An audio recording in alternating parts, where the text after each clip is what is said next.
புதிய தேதி அன்னைக்கு மத்தியானத்துக்குள் அறிவிப்போம். காரணம், இந்திய அரசு 7 நாட்கள் அஃபிஷியலாக மௌனிங் சொல்லியிருக்கிறாங்க. துக்கம் அனுசரிப்பதற்காக 7 நாட்கள் சொல்லியிருக்கிறாங்க.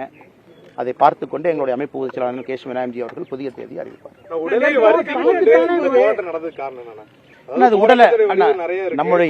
நம்முடைய மண்ணில் உடலை வருத்தி ஒரு விஷயத்தை நீங்க முறையிடும் போது அதற்கான ஒரு பலமும் சங்கல்பம் இருக்கும் என்பது என்னுடையது. நீங்க கேள்வி கேட்கிற அண்ணன், நீங்க சபரிமலைக்கு மாலை போட்டிருக்கீங்க, நீங்களும் உடலை வருத்தி தான் மாலை போடுறீங்க.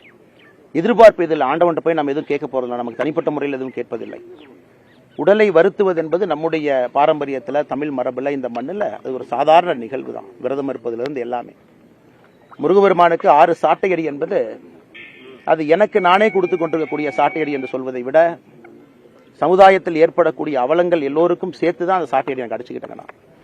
அதனால் வருகின்ற காலத்தில் இது ஏதோ மறுபடியும் திமுக மேல வெறுப்போ அல்லது இங்க இருக்கக்கூடிய ஒரு தனி மனித வெறுப்போ கிடையாது. இந்த ஆட்சி போகணுங்கண்ணா. ரொம்ப தவறு பண்றாங்க. அறவழியில போராட்டம் செய்தாலும் கூட அதற்கும் வாய்ப்பில்லை, பேச முடியல, எந்த விஷயத்தையும் செய்ய முடியல. எதெடுத்தாலும் கூட அவச்சொற்கள், பழிச்சொற்கள், போட்டிக்கு போட்டியாக தரைகுறைவாக நடத்துதல், இதுதான் இன்னைக்கு 3 வருஷமா நம்ம பார்த்துக்கிட்டு இருக்கோம். அதனால உடலை வருத்துவது என்று நான் சொல்லவில்லை.